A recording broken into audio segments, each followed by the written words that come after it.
খাগড়াছড়ি মাটিরাঙ্গা ঘটে যাওয়া একটি দুঃখজনক ঘটনা। খাগড়াছড়ি মাটিরাঙ্গা একটি দুঃখজনক ঘটনা ঘটে গেছে।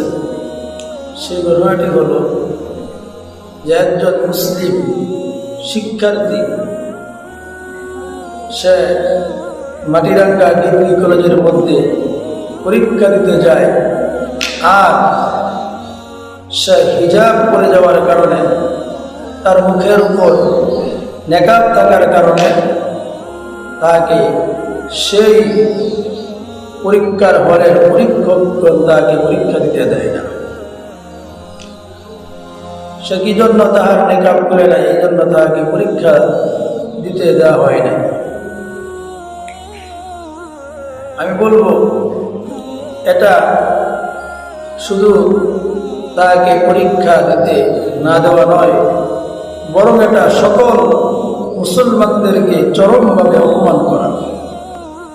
সেই শিক্ষক তাকে পরীক্ষা দিতে না দিয়ে সে শুধু তাকে হল থেকে বের করে দিয়েছে এমনটা নয়, বরং সকল মুসলিম উম্মাকে সম্মান করেছে। এই জন্য আমি বলবো সেই শিক্ষককে তো অবশ্যই উপযুক্ত শাস্তি দিতে হবে।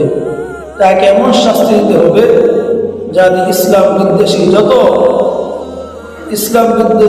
যত শিক্ষক রয়েছে তাদের জন্য যেন একটি উপযুক্ত শিক্ষা হয়ে যায়।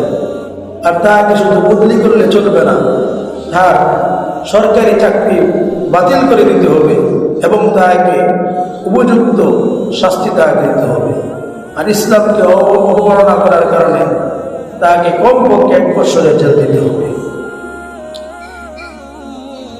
তার সাথে সাথে আমি একটা কথা বলবো, এই দেশের মধ্যে যারাই ক্ষমতার মধ্যে আসুক না কেন, ইসলাম ছাড়া প্রকৃতপক্ষে নারীদেরকে কেউ সম্মান দিতে পারবে না। ইসলামকে মানার মধ্যেই, ইসলামী হুকুমতের মাধ্যমে নারীরা তাহাদের পূর্ণ অধিকার পেতে পারবে, নারীরা তাহাদের পূর্ণ অধিকার অর্জন করতে পারবে। কারণ একমাত্র ইসলামই নারীদেরকে পূর্ণ অধিকার দিয়েছে। আমরা এই জায়গা থেকে যতই বলি যে নেকাব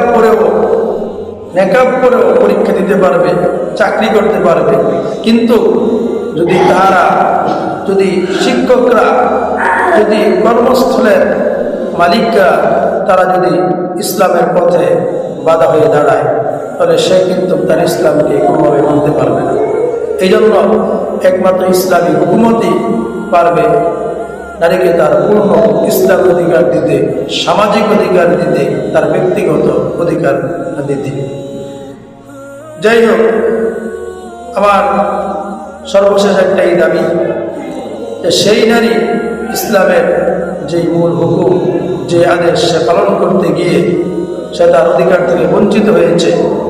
আমি বর্তমানের সরকারের নিকট এবং জনগণের নিকট এই দাবি জানাচ্ছি যাতে সেই শিক্ষককে অচিরেই বরখাস্ত করা হয় এবং সেই নারীর সম্মান যেন তাকে আবার ফিরিয়ে দেওয়া হয়। আল্লাহ তাআলা আমাদের সকলকে বুঝার তৌফিক।